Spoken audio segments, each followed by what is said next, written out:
สบายดีสบายดีพี่น้องเบิร์ดสุคนที่เคารพฮักแพงเด้อยินดีต้อนรับเข้าสู่ช่องเบานึกเผาไพรเส้นเก่าเหมือนเคยเนาะมื้อนี้เบานึก มาแต่เช้าพี่น้องเนาะมาแต่เมืองเพียงมาแต่มืดเลยนะมืดตอน4 โมง 5 โมงนี่แหละมืดค่ำเบานึกไปช่วยพ่อแม่ปั่นข้าวพี่น้องเนาะปั่นข้าวเมียนข้าวหั่นนะแต่บ่นึกก็ซื้ออันมีแต่ซื้อแต่ซีนพี่น้องเนาะขึ้นไปให้กันของกินไปให้กันเขาแม่เนาะบ่นึกก็ก็ลูกแต่ให้มาพี่น้องเนาะลูกส่วนมา โอ้ยมาแต่เช้าก็เลยไปให้มานี่เด้อบ่ได้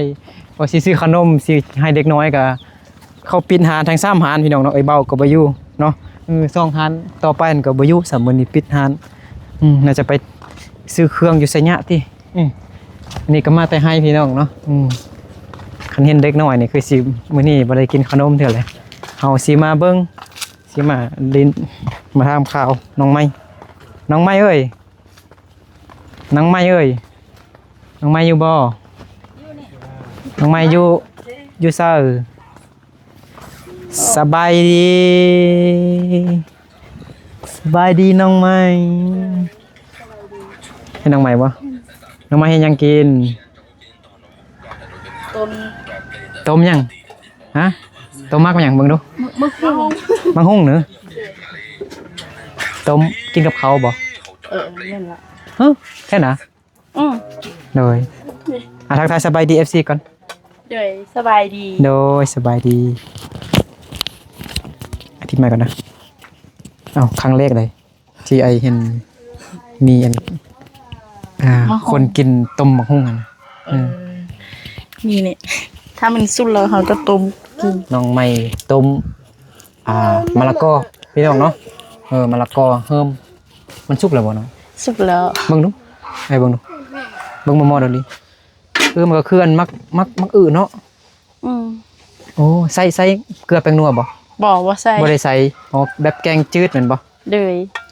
หม้อนั่นเด้แม่นหม้อหยังหม้อน้อยๆน่ะต้นเขานี่ก็เขาต้มให้พอกินต้มเขาเหนียวติข้าวเจ้าข้าวเจ้าต้มข้าวเจ้าให้พ่อเห็นบ่พ่อได้ดีขึ้นแล้วบ่ดีขึ้นนิดนึงหรอนั่งนี่แจ้งอยู่บ่นั่งได้บ่ได้เนาะแจ้งอยู่บ่น้องนั่งบังดูไอ้เบิ่งแจ้งบ่มื้อนี้อากาศร้อนแฮงอันนี้บ่เห็นแม่ซั่น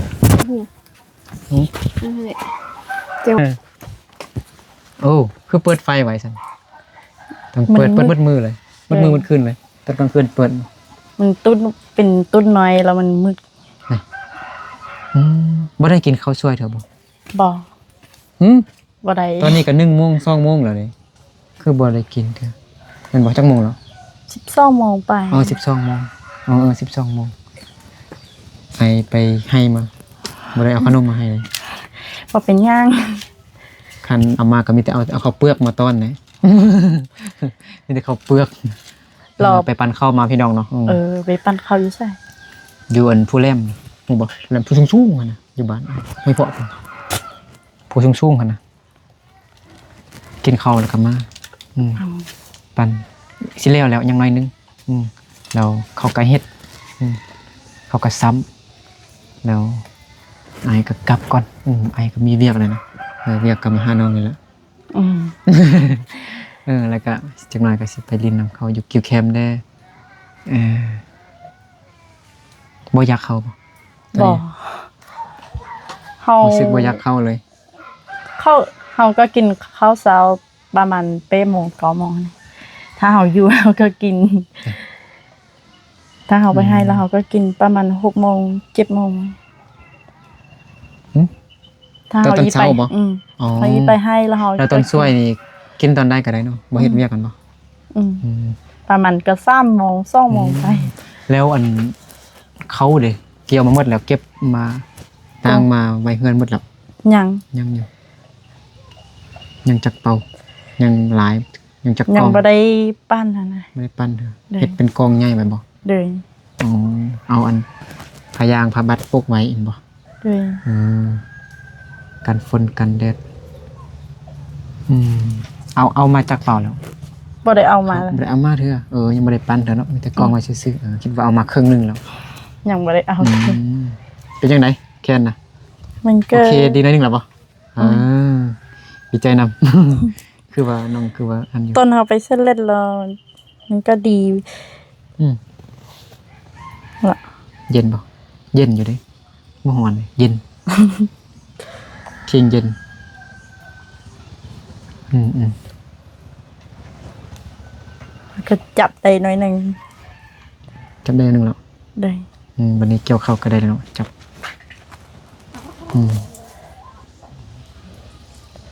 แล้วผู้บ่าวนี่ผู้บ่าวบ่มาล้มบ่ บ่ ตอนเฮาโสด จังหน่อยเฮาโสด เขา แล้ว บ่ ผู้บ่าวล้ม เข้ามาเขาก็บ่ยาลมแล้วมัน มันเป็นหยัง มันอินแล้วเขาก็มา แต่ว่าเฮาบ่ยาลม เรียกล้ม เด้ย เฮาอยากเฮ็ดหยังเฮาอยาก บ่คือว่าเฮา คืออยากให้มันแคนดี้ไว้ซื่อๆคือแต่เรื่องนี้ มึนบ่ มันเอาอยู่นอกเลยบ่ ได้บ่ นี่บ่ต่างอันอยู่นี่อันนึงเนาะนี่2อันดิอยู่ข้างนี้บ่แจงดิบ่ไม่นั่นนี่อุ้ยยังนี่ฮะโอ้ตัวให้เขานั่งทึกนะเนาะ อันนี้เขาเอาตีเล็กเนี่ยนะ โอ้ตีเล็กอันนั้นมันเล็กบ่ บ่ อันนั้นนะ ก็บ่ฮู้ ไม่นะคือว่าเอาไม้ตีเล็กซะนะ อันนี้ก็มันใหม่หรือบ่ฮู้เด้อ ใส่แม่เลย แม่มื้อวันนี้เขาจำไปเก็บสลีแล้วไม่ไปมาแล้วมันเมื่อย เมื่อยโอ้แม่เมื่อยนอนพักผ่อน ก็เป็นไข้เหรอ โอ้แม่ก็บ่สบายแล้วบัดนี้ อืม เออ ก็บอกว่าบ่ต้องไป เราก็ว่าบ่มีเงินอย่าไปเด้ โอ้แม่อยากมีเงินอยากไปจ้างเงิน เด้ย เขาให้มื้อเท่าไหร่หน่อย เขาบ่ไล่เป็นมือเขาไล่เป็นเป่า เปาเท่าไหร่นะ เป่า 15 20,000นะ เปา20หัดก็ประมาณ36 37 บาทพี่น้องเนาะข้าวโพดนั่นบ่ข้าวโพดใส่เปาเนาะมื้อนึงนี่ได้ประมาณจักเปาเนาะ แม่ไปแล้วมันก็เท่าแหละมีแต่ไอผู้เดียว แม่ไปแล้วจักเปาเมื่อวานนี้ มื้อวันนี้ไปได้20เอฟเป่า ได้หลายใส่เปา เด้ย 200,000ปลายนะ ประมาณ4 4 เซนไป 4 เซนซ้อน 4 เซนไปแม่ผู้เดียวนะ ไอเด้ 2 คนเนาะ สองคน แบ่งเป็น2ผู้ละ200,000ปลาย อืม ก็ประมาณ300กว่าบาทพี่น้องเนาะต่อวันหนึงเนาะไปหาข้าวโพดน้องอยากไปที่สุดเนาะ อย่าไป แต่ว่า เดี๋ยว เจ็บแค้นอยู่ คนอยู่บ้านนี้คนไปไล่นะแล้วเขาก็ตั้งลูกซิมไปเฮ็ดอยู่จีนหั่นน่ะ เพชรอยู่น้ำจีนนะ อืม อ่า จีนก็เป็นคนจังนะ อ๋ออืม มื้อนี้เราลั่นก็ไปเกี่ยวข้าวเลยเขาก็จำเกี่ยวข้าว เท่าไหร่นะน้องนาลีบ่ เด้ย มื้อนี้นี่บ่ อืม บ่มาเถอะ เรา ไอ้นึกว่าสิไปสัมภาษณ์อยู่ เรา ผู้น้อยเด้จะเอาผัวแล้วเนาะ กลุ่มเราก็บ้าน ว่าเอาผัวแล้วเนาะ เขาก็จ้างไปเก็บสลีได้เราก็ไปได้ต้องมือเรามื้อนี้เราก็ไป อ๋อ เราก็ยาง น้องนา ซื้อ ลี เสื้อ บ่ได้เคยทายน้องเนาะจ้างได้เงินแล้วก็ซื้อเสื้อ เราสิไปซื้อเสื้อ ซื้อเสื้อเกี่ยมสิลินบุญกินเชียงเนาะ อืม ห้องน้ำบ่ได้ขุดไว้เถอะบ่หน่อย ยังไอ้ว่าถ้าเอาท่อมาแล้วเฮายีเอาท่อไปเทคนะ เอาไปแทก ซื้อท่อมาแล้ว โอ้บ่แทกก็ได้เฮาก็ประมาณเอาซื่อๆน่ะได้ก็เฮาก็ต้องได้ขุดกว้างกว่าป้องอันท่ ไป อ ว่า แล้ว เป็นยังเราบ่คูเราว่าซื้อท่อมาแล้ว เอาขุดประมาณนี้นี่ประมาณนี้เลยนี่นะเฮาประมาณเอาก็ได้นะเบิ่งของเขาก็ได้นะแทกเอาของเขาก็คันสิแทกให้มันตรงเป๊ะปานนั้น แน่นอนเฮาก็ต้องไ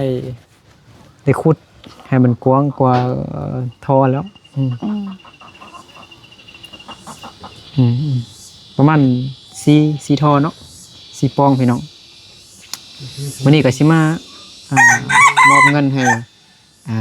ทางน้องไม่นี่ล่ะสิให้เขาเฮ็ดน้องน้ำนี่แหละพี่น้องเนาะมีผู้ใหญ่ใจดีผู้ใหญ่ใจบุญเพิ่นทางฝั่งไทยเนาะให้ชาลาวเพิ่นเนาะอาทิตย์ที่แล้วนี่น้องไม่ก็ได้รับเงินจากอันอายชาลาวเพิ่นเนาะล้านปลายล้านทราบเนาะมื้อนี้ก็น้องก็ได้รับอีกแล้วนี่ เฮ็ดห้องน้ำเนาะให้เขาซื้อปูนมาแน่เลยปูนทรายหน่อยนึงเทปูนพื้นปูนน้อยนึงก็ได้บ่ฮู้ไว้เป่านึงถ้าได้เนาะเอายัน95ไอ้ก็ไปท่านเหรอประมาณ90นี่แหละอยู่ไสยะแต่ว่าอยู่เมืองเพียง95น่าจะคือกันนั่นแหละลดลื่นกันประมาณ 5,000 กิบหรือว่าประมาณ 7-8 บาทนี่แหละลดมันลื่นกันนะปูนอีหยังปูนเทนี่95ปูนก้อนมัน80ปลายบ่หรือว่า90นี่ล่ะปอนึงซื้อทรายซื้อปูนนั่นมาหน่อยนึงเพราะมันเทนะหรือว่าเป็น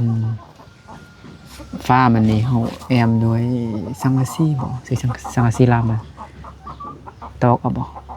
น่าจะซื้อไม้ก็น่าจะไม้เฮามีอยู่บ่ไม้เหลี่ยมไม้18อีหยังต่างๆบ่มีก็น่าจะคันซื้อก็ซื้อบ่หลายดอกพี่น้องเนาะ5-6โตนี่ล่ะก็พอได้อยู่เนาะเช้านี่ก็เอาไม้เฮ็ดเอาก็ได้ถ้าบ่มีแล้วเขาก็ไปตักได้ให้ซาเราเพิ่นตักเงินมา6,000 บาทได้3 ล้านปลายห้องน้ำสงสารน้องใหม่ได้บ่นับบ่ได้ถ่ายแล้วบ่เบิ่งลองนับ6อายซาเราเพิ่นฝากเงินมา 6,000 บาทพี่น้องเนาะบ่ได้ก็ได้แลกมาเป็นเงินกีบได้3,800,000พี่น้องเนาะ1 2 3 4 5 6 7 8 9 10 11 12 13 14 15 16 17 18 19 20 21 22 23 24 25 26 27 28 29 30 31 32 33 34 35 36 37 38 3,800,000 กีบเด้อ6,000 บาทเฮ็ดห้องน้ำอย่าซื้อเหล้าซื้อเบียร์กินเด้อบ่นึกเชื่อใจน้องอยู่พี่น้องเนาะบางคนเนี่ยบ่นึกบ่เชื่อใจก็เลยบ่นึกเก็บไว้เนาะคันสิให้เข้านี่เบิดแหละแต่ว่าครอบครัวน้องไม้นี่นะคันเฮาสิให้เฮ็ดนั่นเฮ็ดนี่ก็น่าจะฟังอยู่เนาะเฮ็ดห้องน้ำไว้ห้องน้ำซื้ออย่างอื่นหั่นนะเฮาก็เป็นคนเป็นหยังก็เขาเป็นคนนั่นก็บ่ฮู้ว่าตลอดว่าซะเรายังเป็นคนหยังบ่มากินเหล้ากินเบียร์มากินเหล้ากินเบียร์เขาบ่ให้ไปกินมีแต่เฮาซื้อผัดเดซิงก็อันนั้นกินซื่ออ้าวขอบใจเป็นภาษาลาวได้บ่ขอบใจไอ้ซะเราที่มีน้ำใจเนาะให้น้องก็ขอให้เรามีสุขมีแรงสุขภาพแข็งแรงเด้ความเจ็บอย่าได้พอตามอ้ายเลยความเจ็บอย่าได้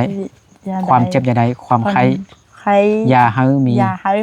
ให้ร่ำให้รวยเด้อให้ร่ำให้รวยสาธุขอให้เรามี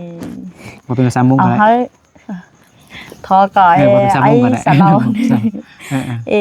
คือเขาติเราก็เต้าใช่อ่ะอย่าดีนึงเจ้าเชียมไว้นอนเนี่ยเราป้ากูเราทอก่อนึงไปว่าเขาติเราก่อนนึงมั่วดามั่วจ่อมั่วเราหลีจีกันนึงว่าเต้าชาเขานึงว่าตะกูอยากดีว่าเจ้าตอก็ที่ติเราก็เสียได้เสียยงป้ากูกูยันยอก็รู้เจ้าเรื่องจีเจ้ว่าเช้าเมื่อไหร่นะเมื่อเรา หายหูแต่ว่าเจ้า คำว่าว่าเจ้าแปลว่าขอบใจพี่น้องเนาะคำอื่นแต่บ่ฮู้แต่ว่าเจ้า สุดท้ายอันขอบใจก็ขอบใจขอบคุณไอ้สลาวเพิ่นเนาะที่มีน้ำใจดีงดงามดีเนาะใจบุญสวยน้องใหม่เนาะสวยน้องใหม่เฮ็ดห้องน้ำให้พ่อว่าซั่นเนาะพ่อก็บ่สบายเนาะเวลาไปถ่ายหนักถ่ายเบานี่ก็ได้อุ้มได้เจียไปเข้าป่าพี่น้องเนาะบักไกลๆอีกยุงก็แห้งหลายไอ้ฉลาวเพิ่นก็เลยสงสารดิต้นเนาะเพิ่งคลิปน้องใหม่เว้ามาเล่ามาก็เป็นตาอีต้นสงสารน้องเนาะ FC เพิ่นก็เลยฝากเงินมาเนาะคือไอ้ฉลาวเนาะก็ใจบุญแฮงเนาะใจดีฝากเงินมา 6,000 ก่อนลองแปลงเบิ่งว่าได้สำใดนะคันเอาไม้คันเฮามีไม้อยู่แล้วก็เฮ็ดก็บ่หมดหลายเก่าตัดไม้อย่างเศร้ามันนี่ก็เอาไม้ธรรมดาก็ได้เนาะตัดอยู่ฟ้าก็ได้มาเฮ็ดเหล็กตะปูตอกใส่แล้วก็ซื้อปูนซื้อทรายมาเทพื้นหน่อยนึงบ่ให้มันเปื้อนเนาะเพราะว่าเวลาหาหดน้ำแล้วมันจะนั่นคันเฮาบ่เทพื้นแล้วจะถ้ามันเป็นขี้ดินแล้วจะมันเปียกแล้วจะเป็นขี้ตมหั่นนะมันก็เปื้อนไว้แล้วจะเฮ็ดอยู่ไสเฮ็ดอยู่พุ่นบ่เฮ้ยฟ้านนี้ทางเงินฟ้านมื้อนั้นน้องก็สิให้เบิ่งแล้วพี่น้องเนาะทางนั้นพุ่นแห่งว่าอุปกรณ์ก่อสร้างนี่มันอยู่ไกลพี่น้องเนาะอยู่ประมาณ23กิโลเมตรนี่นะจากอันตัวเมืองมาบ้านน้องใหม่เนาะได้เสียค่าขนส่งได้ขนส่งท่ออุปกรณ์อย่างต่างๆเนาะสังกะสีนี่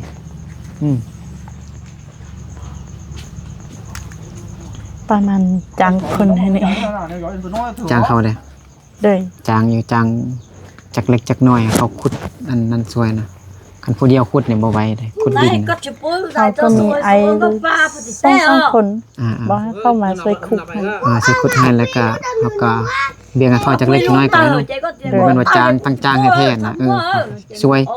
เฮามีน้ำใจเฮาก็ให้เขา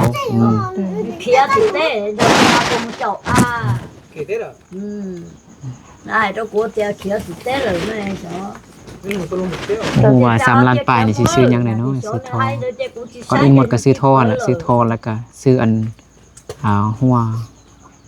เอิ้นอีหยังหัวมันเนาะหัวสวมนะหัวบิดหัวสวมซื้อหัวซื้อแล้วก็ซื้อทอเด้บ่อันทอยังก็ทอต่อไปอันบอลทอใหญ่มันนะบอลอันป้องอันนะอันเขียวๆอันมันเขียวสีฟ้าเอาเนาะเขียวสีฟ้าสีฟ้าบ่ฮู้ว่าสิชื่อนี่เป็นสีอันนี้อันกระท่อมันที่มันต่อจากอันหัวอันนั่นแหละหัวมันนะไปหาอันวงสวมหั่นนะ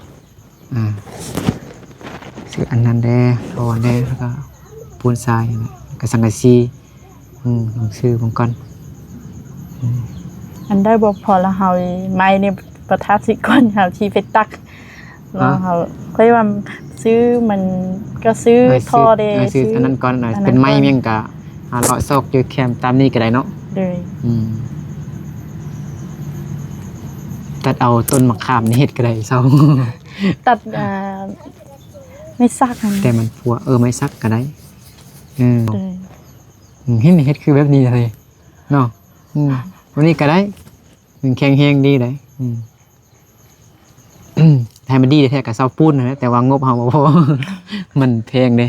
เสาปูนเนาะพี่น้องมันก็แพงคืออันเฮ็ดห้องน้ำของอันน้องนุชพี่น้องเนาะอยู่เมืองเพียงอยู่บ้านดงหลวงเมืองเพียง6 ล้านปลายบ่พอเฮ็ดแต่ตอนนี้ก็มีแต่มุงสังกะสีแล้วก็เสายังบ่ได้ก่อยังแต่ก่อแล้วก็บานประตูวงกบประตูนะยังบ่ได้เด้อหมดไป6 ล้านยังบ่แล้วเด้อและบนนั้นมันก็มันอยู่เกินน้ำเนี่ยนะน้ำออกบ่เต็มอยู่ตลอดเวลาต้องได้เอาออก เอาน้ำออกก่อนตักน้ำออกก่อนน้ำลาย6 ล้านได้บ่เลวเลยเพราะว่าเราเอาอันเศร้าปูนเด้แล้วก็เราเอาอันเสื้ออันอิฐมาเด้ดินบล็อกกันนะกอง กิน แต่ ต ก็ อน บ่ได้ นั้น กอง มันแพงเนาะ ก้อนหนึงเท่าได้หัว4,000ป้ายนี่แหละ4,000ป้าย4,500นี่บ่ โอ้บ่ได้ไปซื้อ 4,500กิบเนี่ยอยู่พุ่นเนี่ยเขาขาย 4,500 กิบ100ก้อนก็4,500สินะ อืม แต่น้องนี่ฟ้ามันแทบบ่ซื้อบล็อกเทือกก็ได้เพราะว่างบน้อยเนาะแล้วก็เอาอย่างอื่นมาปกมาบางไว้ก่อนก็ได้อันนั้นล่ะ ถ้ามี FC เพิ่นใจบุญอีกเนาะอยากช่วยเหลือน้องเพิ่มเติมก็สามารถติดต่อหาบ่าวนึกได้เนาะหรือมาช่วยน้องโดยตนเองก็ได้เนาะแต่มันไกลเด้ มาทางจังหวัดน่านก็ได้ทั้งนี้มันจังหวัดน่านก็มออยู่แต่ว่ามันได้ขึ้นเขาลงดอยอีหยังหลายทางจังหวัดน่านถ้ามาทางจังหวัดเลยนี่ก็มันดีอยู่ทางดีน้อยนึงเนาะบ่ได้ขึ้นเขาลงดอยหลายหั่นนะคือไปทางจังหวัดน่านนี่ก็ชนเผ่าของบ่าวนึกก็มีชนเผ่าไพร่หรือว่าคนลั่วพี่น้องเนาะนั่นละเนาะใหม่เด้อเงินก็คือไอ้เว้าหาได้บ่ต้องสิเราสิเบียอะไรคือคนอื่นเด้เอาเงินถ้าไอ้ไว้เจอน้องใหม่ซื่อๆไอ้จึง